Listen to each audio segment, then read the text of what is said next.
Europe 1, le grand direct des médias. C'est tout comme. Jean-Marc Morandini. Allez Bastien, Bonjour. on va s'intéresser bonjour avec vous aux deux filles. Honneur aux femmes Honneur aux aujourd'hui. dames, parce que Alex, on l'avait déjà fait quand il Donc est venu la dernière fois. Il a déjà eu droit. Donc c'est Catherine Laborde et Nathalie Riouet qui passent. Exactement, chère Catherine et Nathalie, vous êtes deux des plus éminentes présentatrices météo de la télé française et chaque jour vous êtes nos 3 minutes de soleil en plus.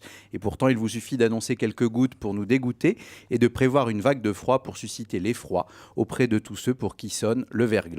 Mais examinons d'abord vos deux parcours. Vous, chère Catherine, vous êtes née dans la région de Bordeaux. Pendant tout l'hiver, on a pu constater qu'une girondine ne fait pas le printemps. Vous étudiez d'abord l'anglais, puis vous échangez la Tamise contre la Seine en intégrant le Conservatoire d'art dramatique. Votre première vocation, c'est le théâtre. À l'époque, quand vous disiez orage, vous rajoutiez au désespoir. Si Catherine récite le Cid de Corneille, vous, chère Nathalie, vous êtes née au pays du cidreux, en Normandie. Pourtant, votre vocation n'était pas, c'est ce qu'on dit sur Wikipédia, c'est toujours Justement, faux. il ne faut pas lire.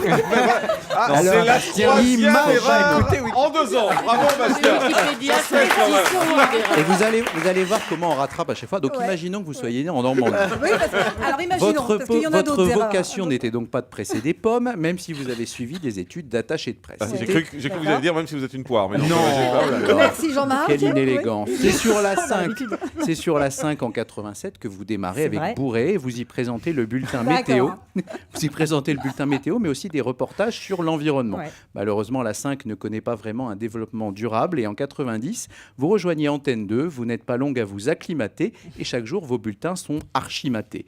Vous, Catherine, c'est en 89 que vous avez présenté votre première météo après avoir écumé les scènes de théâtre et les plateaux de tournage. Depuis, vous êtes fidèle à TF1, une chaîne sur laquelle vous avez également présenté d'autres émissions, comme par exemple Parole d'école.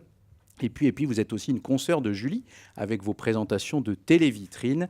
Vous avez ainsi prouvé qu'on pouvait très bien à la fois annoncer qu'il allait faire frais et offrir les frais de port. Alors, ça fait donc une vingtaine d'années que Catherine et Nathalie nous informent sur le temps du lendemain. Eh oui, Catherine, Nathalie, votre pratique de l'éphéméride n'a vraiment rien d'éphémère. Et depuis toutes ces années en notre compagnie, vous avez toutes les deux su vous attirer non pas les foudres, mais les faveurs des téléspectateurs. Contrairement à d'autres, suivez mon regard, vous ne passez pas pour des charlatans. Alex. En partie sans doute grâce à votre charme latent.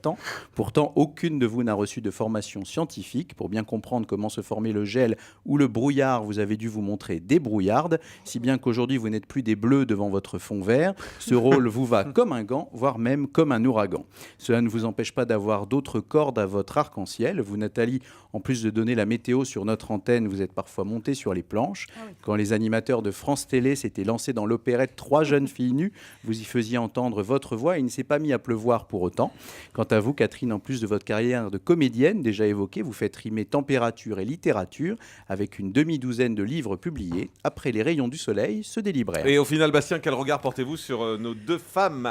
Eh bien, Catherine, Nathalie, qu'il neige ou qu'il vente, vous pouvez vous vanter d'une belle proximité, d'une jolie popularité auprès des Français. Cela dit, il paraît que certains vous reprochent parfois personnellement qu'il pleuve ou qu'il fasse froid, comme si c'était votre manque de rigueur qui engendrait des hivers rigoureux. Pourtant, les choses sont claires. Vous n'avez pas de prise sur le temps et le temps n'a pas de prise sur vous. C'est joli. Merci Bastien Villot pour ce portrait. Merci.